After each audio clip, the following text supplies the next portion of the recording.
اور جو مختلف انٹیلیجنس کی رپورٹس ہوتی ہیں ان میں بھی یہی باتیں جو ہیں وہ سامنے آئی ہیں. اب میں آپ کو کچھ فیکٹس اینڈ فگر سے یہ بتا دوں کہ عمران خان صاحب کی پاپولیرٹی کا اور باقی جو پروپیگنڈا اس وقت چل رہا ہے میڈیا پر، مین اسٹریم میڈیا پر، چینلز کے تھرو، اس میں کتنا ڈفرینس ہے اور لوگ کہاں کھڑے ہیں. آپ صرف چند اگر ریٹنگز کا موازنہ کر لیں تو آپ کو پتہ چل جائے گا کہ پچھلے 3 مہینے میں یعنی مئی، جون اور جولائی میں جتنی بھی ویڈیوز مختلف اپلوڈ ہوتی ہیں خبروں کی یا تجزیہ کاروں کے کلپس کاٹ کر شوز کے ڈفرینٹ، یہ تمام چیزیں یہ مختلف چینلز آپ کو پتہ ہے اپنے یوٹیوب چینلز پر اپلوڈ کرتے ہیں. تو اس میں جو اس سے پہلے چینلز کا مئی سے پہلے تک کا ایک ریویو ہوتا تھا وہ ایک ڈفرینٹ آپ کو نظر آتا تھا کہ ویوز آ رہے ہیں اور مختلف چینلز کے مختلف بڑے پیمانے پر ویوز آتے تھے. لیکن پچھلے 3 مہینوں میں پتہ یہ چلتا ہے آفٹر 9 مئی کی میں یہ بات کر رہی ہوں کہ 9 مئی کے بعد بھی صورتحال کیا رہی ہے وہ میں آپ کو بتا رہی ہوں، کیونکہ 9 مئی کے بعد ٹوٹلی ایک یک طرفہ ہم نے کوریج دیکھی ہے چینلز کے اوپر جو مین اسٹریم چینلز ہیں. تو جیو کی جو اس میں ویوز گرے ہیں وہ تقریباً 53% گرے ہیں. ARY کے جو ٹوٹل ویوز میں کمی آئی ہے دیکھنے میں وہ نارمل روٹین سے 75% گرے ہیں. یعنی اگر اس سے پہلے ARY کی جو ویڈیوز تھیں انہیں 100% لوگ اگر دیکھتے ہوں گے تو ان میں سے 75% لوگ اس کو دیکھنا چھوڑ گئے ہیں. اسی طریقے سے بول نیوز کی 80% جو ویورشپ ہے وہ گری ہے سوشل میڈیا کے اوپر. اور ان تمام کے مد مقابل بڑی دلچسپ یہ بات ہے جو میں آپ کو بتا رہی ہوں، ان تمام کے مد مقابل جو عمران خان صاحب کا پرسنل یوٹیوب چینل ہے اس کے اوپر 85% پچھلے 3 مہینوں میں ریٹنگ یکدم امپروو کی ہے. یہ آپ دیکھ لیں. یعنی یہ لوگ سمجھتے ہیں کہ عمران خان کو ہم ٹی وی پہ نہ دکھائیں، اس کی تصویر بلر کر دیں، اس کا نام نہ لیں اور اس کے متعلق خبر نہ دیں، اور اگر اس کے بارے میں کوئی بات ہوگی بھی تو وہ بھی صرف جس کو کہتے ہیں نا کہ خلاف جو بات ہوگی وہی جا سکے گی. یہ سب کر کے اور یہ لوگ یہ سوچتے تھے کہ اگر ہم جو بات نیریٹو دیں گے وہ لوگ مان جائیں گے، تو اس کا نتیجہ یہ نکلا ہے کہ لوگوں نے آپ کے چینلز دیکھنا ہی چھوڑ دیے ہیں. ٹی وی تو کوئی دیکھتے لوگ کم ہی ہیں، ایون سوشل میڈیا پر بھی جو لوگ آپ کے مختلف کلپس دیکھ لیتے تھے وہ بھی اب آپ کی ریٹنگز کو اس طرح سے ڈاؤن کر گئے ہیں کہ 53%، 75% اور 80% آپ کی ریٹنگز جو ہیں وہ نیچے چلی گئی ہیں، ویوز کم ہو گئے ہیں، اور جس کو لوگ دیکھنا چاہتے ہیں اس کی 85% زیادہ ہو گئی ہے. تو یہ کیا شو کر رہی ہے؟ یہ شو کر رہی ہے کہ عمران خان کو ٹی وی کی ضرورت نہیں ہے، ٹی وی کو عمران خان کی ضرورت ہے. اگر ٹی وی پہ عمران خان ہوگا تو لوگ ٹی وی بھی دیکھیں گے، ٹی وی کے کلپس بھی دیکھیں گے، اس کے شوز بھی چلیں گے. اور اگر وہاں پر آپ عمران خان کو مائنس کریں گے تو لوگ پھر آپ کو یوں مائنس کرتے ہیں. یہ ہے. اب انہوں نے نیا ایک پروپیگنڈا عمران خان صاحب کے اگینسٹ کھولا ہے جس میں عمران خان صاحب اور اسرائیل کا گٹھ جوڑ دکھانے کی کوشش کی جا رہی ہے. میں نے اپنی کل کی ویڈیو میں اس پر تفصیلی بات بھی کی تھی، اور اس وقت تھوڑا سا بھی کام شروع ہوا تھا کہ جی دیکھیں اسرائیل نے جو بیان دیا ہے پاکستان میں انسانی حقوق کی خلاف ورزیوں کے اوپر، یہ بیسکلی شو کرتا ہے کہ اسرائیل عمران خان کے حق میں بات کر رہا ہے. تو یہ شو کرتا ہے کہ ہم جو بات کرتے تھے کہ عمران جو ہے وہ یہودیوں کا ایجنٹ ہے، عمران جو ہے وہ اسرائیل کا حمایتی ہے. جبکہ عمران خان اپنے دور میں امریکہ کے دورے پر بڑے کلیئرلی یہ بتا چکے تھے کہ ہم اسرائیل کی جو علیحدہ ملک کی شناخت ہے وہ کبھی بھی قبول نہیں کریں گے، اور اپنا موقف دہرایا کہ ہمارا موقف وہی ہے جو قائد اعظم محمد علی جناح کا موقف تھا. اور پھر اس کے بعد اب ہم نے جو دن گزارے ہیں اس میں آپ دیکھ لیں سارا سوشل میڈیا، میں کہتی ہوں پی ٹی آئی کی سوشل میڈیا ٹیم نے اڑا کے رکھ دیا ان کا یہ نیریٹو. ویسے وہ اتنی محنت نہ بھی کرتے تو لوگوں کو پتہ تھا کہ کون کہاں کھڑا ہے. سب کو یاد تھا کہ عمران خان کا موقف اسرائیل پر کیا ہے اور باقی لوگوں کا کیا رہا ہے. لیکن اس کے باوجود بھی مزید انہوں نے چیزوں کو ہائی لائٹ کیا تو ساری چیزیں کھل کر سامنے آ چکی ہیں. کوئی بھی ایسا نہیں ہے جو اس بات پر ان کے پروپیگنڈے پر یقین کرے کہ جی یہ واقعی اسرائیل کو تسلیم کرنے کی طرف کوئی پیش رفت تھی. سب سے بڑھ کر جو مخالف گروپ کے ایک صحافی، بہت معناس صحافی سمجھے جاتے ہیں، حامد میر صاحب، ان کا اپنا ایک سٹیٹمنٹ ہے آن ریکارڈ جس میں وہ یہ بتا رہے ہیں کہ عمران خان صاحب اسرائیل کے حوالے سے اپنے موقف پر کہ اسرائیل کو تسلیم کرنے پر ان کے اوپر اتنا دباؤ بھی تھا، اتنا دباؤ تھا، لالچ بھی تھی، سب کچھ تھا، اس کے باوجود وہ سیسا پلائی ہوئی دیوار، ان کے یہ الفاظ ہیں جو میں کوٹ کر رہی ہوں، سیسا پلائی ہوئی دیوار کی طرح وہ سامنے ڈٹ کر کھڑے رہے اور انہوں نے بالکل اسرائیل کو تسلیم کرنے سے صاف صاف انکار کیا. یہ حامد میر صاحب کے الفاظ ہیں، یہ کوئی عمران خان کے حامی صحافی کے الفاظ نہیں ہیں. اور اس کے برعکس آپ کو بہت ساری ایسی ویڈیوز ملیں گی جس میں یہ پتہ چل رہا ہے کہ باجوہ صاحب جو ہیں وہ خود اسرائیل کے حمایتی تھے اور اسرائیل کو تسلیم کرنے کے حامی تھے کہ اس سے پاکستان کو بینیفٹ مل سکتے ہیں. بہت سارے اور ایسے کچھ ایویڈنسز بھی سامنے آئے کہ خود پی ایم ایل این کی حکومت میں یا ان لوگوں کے انڈر یا ان کے کوئی ملتے جلتے قریبی لوگ وہ اسرائیل کے دورے کرتے رہے اور کچھ کیا انہوں نے, اس پیش رفت ہوئی کچھ سفارتی تعلقات بنانے کے حوالے سے. میں اس کے اوپر بہت زیادہ اس لیے گفتگو نہیں کری کیونکہ میں نے خود بہت زیادہ اس کے اوپر کچھ ایویڈنس کلیکٹ نہیں کیے, تو میں ایسے ہوا میں بات نہیں کرتی, لیکن یہ چیزیں سوشل میڈیا پر آئی ہیں اور ان کا جو پروپیگنڈا ہے وہ الٹا انہی کے سر پڑ رہا ہے کہ عمران خان کو آپ اسرائیل کا حامی شو کرنے کی جو کوشش کر رہے تھے وہ آپ کے سر پر خاک ڈال رہے ہیں. اب آپ دن بھر ان کی پریس کانفرنسز سن لیں, مصدق ملک صاحب کی سن لیں, یا آپ شیری رحمان صاحبہ جیسی پروگریسو خاتون جو ہیں, میں تو ان کے منہ سے یہ الفاظ سن کے حیران رہ گئی کہ وہ بھی اس قسم کی بات کر رہی ہیں. دقیانوسی جو ایک پلیٹ میں رکھا ہوا گھسا پٹا ان کا پرانا موقف تھا کہ جی یہودی ایجنٹ والا, وہ بھی یہی دہرانے بیٹھی ہوئی ہیں. مطلب ایسے اگر پڑھے لکھے لوگوں نے بھی ایسی سیاست کرنی ہے تو پھر تو اللہ ہی حافظ ہے اس ملک کا. یعنی آپ چلیں جاہلوں سے تو کوئی امیدیں رکھیں کہ یہ اس قسم کی باتیں کرتے, کم از کم پڑھے لکھے لوگوں کو تو اپنا کچھ ڈفرینس جو ہے وہ مینٹین رکھنا چاہیے. اینی ہاؤ,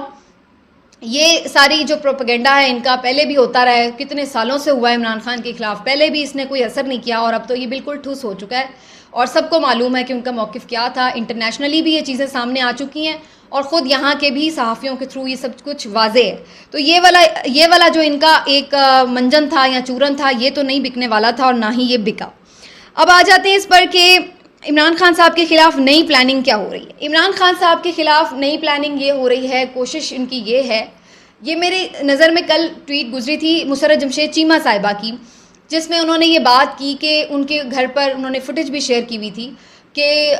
دوبارہ سے ریڈ کیا گیا ہے بہت بھاری بھرکم پولیس کی نفری کے ساتھ, اور جو ان کے شوہر ہیں جو خود پی ٹی آئی کے ممبر رہ چکے ہیں جمشید اقبال چیمہ صاحب, ان کو پھر سے گرفتار کر لیا گیا ہے. اور اس کے ساتھ ساتھ انہوں نے پھر سے اس بات کے اوپر ذکر کیا ہوا تھا کہ ان کے اوپر بہت زیادہ دباؤ ہے. اب انہوں نے تو پوری ٹویٹ میں بات نہیں لکھی تھی, لیکن جو سورسز نے کنفرم کیا اس کے مطابق مسرت جمشید چیمہ کے اوپر سخت پریشر ہے کہ وہ استحکام پاکستان پارٹی جوائن کر لیں, جہانگیر خان ترین والی پارٹی جوائن کر لیں, نمبر 1. اور دوسرا جو ان کے اوپر پریشر ڈالا جا رہا ہے وہ یہ کہ وہ عمران خان کے خلاف وعدہ معاف گواہ بن جائیں, اور خاص طور پر جو 9 مئی کے واقعات ہیں اس کے بارے میں یہ اسٹیٹمنٹ دے دیں عدالت کے اندر روبرو مجسٹریٹ کے کہ جناب یہ سارا جو واقعہ ہوا, جو اٹیک کیا گیا کور کمانڈر ہاؤس پر 9 مئی کو, یہ عمران خان کے کہنے کے اوپر کیا گیا اور اس کی باقاعدہ پلاننگ جو ہے وہ عمران خان نے کی. تو اس کے اوپر 2 یہ چیزیں ہیں جس کے اوپر ان کے اوپر کافی زیادہ دباؤ ڈالا جا رہا ہے. پہلے جو انہیں پکڑا گیا تھا, جیل میں ڈالا گیا, ان کے کاروبار بند کر دیے گئے, کافی نقصان پہنچایا گیا اور پھر کافی ان کو جیل میں بھی سختیاں برداشت کرنی پڑیں. تو الٹیمیٹلی مسرت جمشید چیمہ اور جمشید اقبال چیمہ صاحب دونوں پی ٹی آئی کو چھوڑنے پر رضامند ہو گئے. انہوں نے ایک پریس کانفرنس کر دی کہ جی ہم پی ٹی آئی سے علیحدگی اختیار کر رہے ہیں, لیکن اس کے بعد بھی دل ٹھنڈا نہیں ہوا کسی کا اور اب ان کے اوپر مزید دباؤ ڈالا جا رہا ہے. تو یہ دونوں کافی قریب سمجھے جاتے تھے عمران خان صاحب کے, اور مسرت جمشید چیمہ صاحبہ تو کافی زیادہ زمان پارک میں ارینجمنٹس میں اور جو ایڈمنسٹریٹو چیزیں تھیں ان کو دیکھنے میں وہ کافی پیش تھیں, جو ان کی لائن اپ کرتی تھی میٹنگز وغیرہ خان صاحب کی, تو ان تمام حوالوں سے تو وہ کافی کلوز تھے. تو اگر ان میں سے کوئی اسٹیٹمنٹ دیتا ہے اس طرح کا تو ظاہر ہے اپنی طرف سے منصوبہ سازوں کا یہ خیال تھا کہ ایسی اسٹیٹمنٹ کا بڑا وزن ہوگا اور جناب عمران خان صاحب پھنس جائیں گے اس چکر میں. لیکن اب قصہ مختصر یہ کہ فی الحال تو وہ اس بات پر راضی نہیں ہوئے. انہوں نے کہا ہے کہ جی ہم نے دباؤ کے تحت چلیں یہ تو کر لیا کہ پی ٹی آئی سے علیحدگی اختیار کر لیا, اب ہمیں سکون سے جینے دیں. اب مسرت جمشید چیمہ صاحبہ جو ہیں وہ انڈر گراؤنڈ ہیں, چھپی ہوئی ہیں فی الحال. جمشید اقبال چیمہ صاحب کو پکڑ کے پھر سے لے گئے, لیکن اس کے اوپر جو سارا معاملہ ہے, جو وجہ ہے اس کی, وہ ساری یہ بتائی جا رہی ہے, سورسز یہ کلیم کر رہے ہیں. آج اس بات کی تصدیق عمران خان صاحب نے اپنے خطاب میں بھی کی ہے اور انہوں نے کہا ہے کہ پوری کوشش کی جا رہی ہے کہ کوئی نہ کوئی بندہ ہاتھ لگ جائے اور وعدہ معاف گواہ بن جائے. اور یہ مختلف کیسز میں یہی چاہ رہے ہیں, 9 مئی کے کیس میں بھی یہی چاہ رہے ہیں اور اس کے ساتھ ساتھ القادر ٹرسٹ کیس میں بھی یہی چاہ رہے ہیں کہ کوئی نہ کوئی بندہ وعدہ معاف گواہ بن جائے تاکہ عمران خان صاحب کو سزا سنائی جا سکے اس کے تحت. اس سے یہ بھی پتہ چل رہا ہے کہ اس کا مطلب ہے کہ ابھی تک بھی ان کے پاس کوئی ٹھوس ایویڈنس ایسا نہیں ہے, نہ تو کوئی ڈاکیومنٹ, نہ کوئی آڈیو, نہ کوئی ویڈیو, اور نہ ہی کوئی اور ایسی چیز ان کے ہاتھ لگی ہے جس کے تحت یہ عمران خان کو قصوروار ثابت کر سکیں. اس وجہ سے اب یہ لوگ اس قسم کی جھوٹی قسم کی گواہیاں بھی تلاش کر رہے ہیں کہ کچھ مل جائے تاکہ ہم عمران خان کو سزا دلوا سکیں، کیونکہ جھوٹا سچا صحیح کچھ نہ کچھ تو دکھانا پڑے گا دنیا کو دکھانے کے لیے کہ دیکھیں جی اس وجہ سے ہوا۔ اب بالکل ہی ایسے 0/0 میں کیا سزا کیسے دیں، تو یہ ایک بڑی ٹینشن ہے اس بات کے اوپر، اور خاص طور پر اس وقت جب پوری دنیا کی اب نظریں جو ہیں وہ لگ چکی ہیں اس طرف۔ عمران خان صاحب نے بڑا افیکٹو قسم کی ایک کیمپین چلا کر پوری دنیا کی نظریں اس طرف لگوا دی ہیں، تو اب ہیرا پھیری کرنا اتنا آسان نہیں ہے اس گورنمنٹ کے لیے، تو اس لیے اب یہ کوششیں ہیں، دیکھتے ہیں جی کتنی کامیاب ہوتی ہیں۔ اور لاسٹلی اب میں ذرا آپ کو یہ کہانی سنا دوں کہ آج میں خاص طور پر عمران ریاض صاحب کی فیملی سے ملی۔ میرے دل میں کافی دنوں سے یہ چل رہا تھا کہ میں ان کی فیملی سے جا کے ملوں، اظہار یکجہتی کروں، آپ لوگوں کی محبت، آپ کے پیغامات ان تک پہنچاؤں، اور ان کا حال احوال بھی پوچھوں، اور ان کے جو جذبات ہیں وہ آپ تک پہنچاؤں، اور کوئی خبر اگر ملے ان سے عمران ریاض سے متعلق تو وہ بھی آپ کے ساتھ شیئر کی جائے۔ تو میں آج ان کی فیملی سے ملی، ان کی اہلیہ سے بھی ملاقات ہوئی اور ان کے والدین سے بھی ملاقات ہوئی۔ آپ یقین جانیے کہ میں سوچ کے تو یہ گئی تھی کہ میں واپس آؤں گی تو ساری کہانی بیان کروں گی، لیکن اب مجھے ایسا لگتا ہے کہ میرے پاس الفاظ کم پڑ گئے ہیں۔ یعنی یہ کچھ ایسی فیلنگز ہوتی ہیں کہ جہاں پر آپ بڑا خود کو بے بس محسوس کرتے ہیں۔ آپ کے پیغامات تو میں نے انہیں پہنچائے ان کی فیملی تک، انہیں بتایا کہ لوگ کتنا عمران ریاض سے پیار کرتے ہیں اور انہیں کتنا مس کر رہے ہیں، کہ میری ہر ویڈیو کے نیچے لوگ کامنٹس میں عمران ریاض کا ذکر کرتے ہیں کہ ہم ان کو مس کر رہے ہیں، ان کے بارے میں بات کریں، ان کے لیے آواز اٹھائیں، اور ان کے لیے آپ جو بھی محبت کے پیغام بھیجتے ہیں۔ تو میں نے انہیں بتایا، اس پہ وہ بڑے شکر گزار بھی ہوئے، لیکن وہ بہت پریشان ہیں۔ ان کے والدین کافی ضعیف ہیں اور وہ بہت زیادہ اپنے بیٹے کی صحت اور سلامتی سے متعلق فکر مند تھے، اور ان کا ایک مطالبہ تھا جو وہ بار بار ان کی والدہ کہہ رہی تھیں کہ بے شک اگر کچھ ہو، معاملہ ہے کورٹس میں چل رہا ہوتا، کچھ بھی ہوتا، لیکن ہماری آنکھوں کے سامنے تو ہو، ہمیں پتہ تو چل جائے کہ وہ ٹھیک ہے، خیریت سے ہم اسے دیکھ تو سکیں، پھر اس کے بعد جو بھی معاملات ہوں وہ چلتے رہیں، لیکن کم از کم سامنے تو لے کے آئیں۔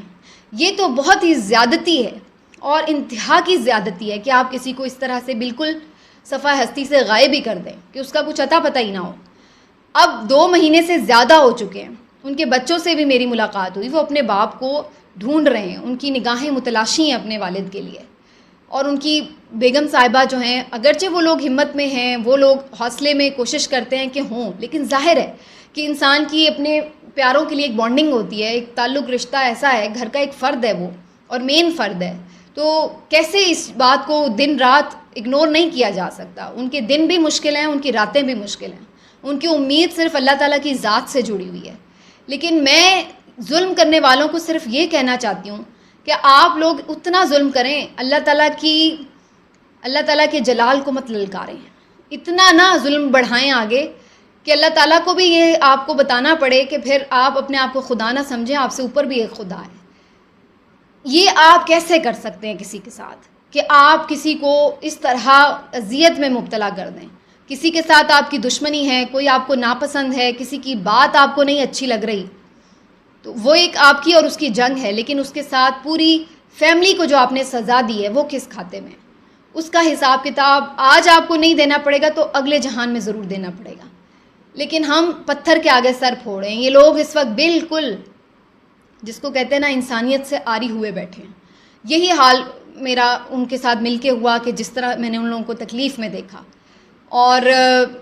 اللہ تعالیٰ ان کو ہمت حوصلہ دے، ہم تو صرف ان کو حوصلہ ہی دے سکتے ہیں۔ لیکن سچی بات یہ ہے کہ سلام بھی پیش کرتے ہیں ایسے والدین کو کہ انہوں نے اب بیٹے کو اتنا حق سچ پہ کھڑے رہنا سکھایا ہے کہ 2 مہینے ہو گئے ہیں، اگلا سرنڈر نہیں کر رہا۔ اگر اس نے کہا تھا ٹکر کے لوگ تو اس نے پھر ٹکر کا بن کے بھی دکھایا ہے، لیکن اب دیکھنے والوں کو بھی اتنا امتحان نہیں لینا چاہیے، بس کر دیں، چھوڑ دیں ان کی جان، اور ان کو ان کی فیملی میں آنے دیں۔ اس سے بڑھ کر کیا ہے؟ اس سے بڑھ کر اور کچھ خوشی نہیں ہے۔ باقی آپ کی بڑے لوگوں کی آپس کی جنگیں ہیں، چلنے دیں۔ صحافیوں کا ان تمام جنگوں سے کیا تعلق ہے؟ نہ وہ اقتدار کے مزے لوٹنے والوں میں سے ہیں، اور نہ ان کا کسی جنگ میں کوئی اعلیٰ کار ہے وہ کسی کے۔ جو انہیں صحیح لگتا ہے اپنے موقف کے مطابق وہ بات کرتے ہیں، لیکن اس کی اتنی بڑی سزا نہیں ہے۔ یہ آئین ان کو یہ حق دیتا ہے کہ وہ بات کر سکتے ہیں جو وہ محسوس کرتے ہیں، جو وہ سمجھتے ہیں کہ حق اور سچ کی بات ہے۔ تو کس بات کی بنیاد کے اوپر، کس گناہ میں انہیں اس طرح سے اٹھایا گیا ہے، اور اس طرح سے ریاست عدالتوں میں بے بس نظر آ رہی ہے کہ وہ ان کو پروڈیوس تک نہیں کر سکتی؟ اتنا زیادہ عوام کا اعتماد اٹھ رہا ہے، اس بات سے سمجھیں کہ اس سے محبت نہیں نفرت بڑھتی ہے. ملتے ہیں اگلے ویلاگ میں. ناظرین اپنا خیال رکھیے.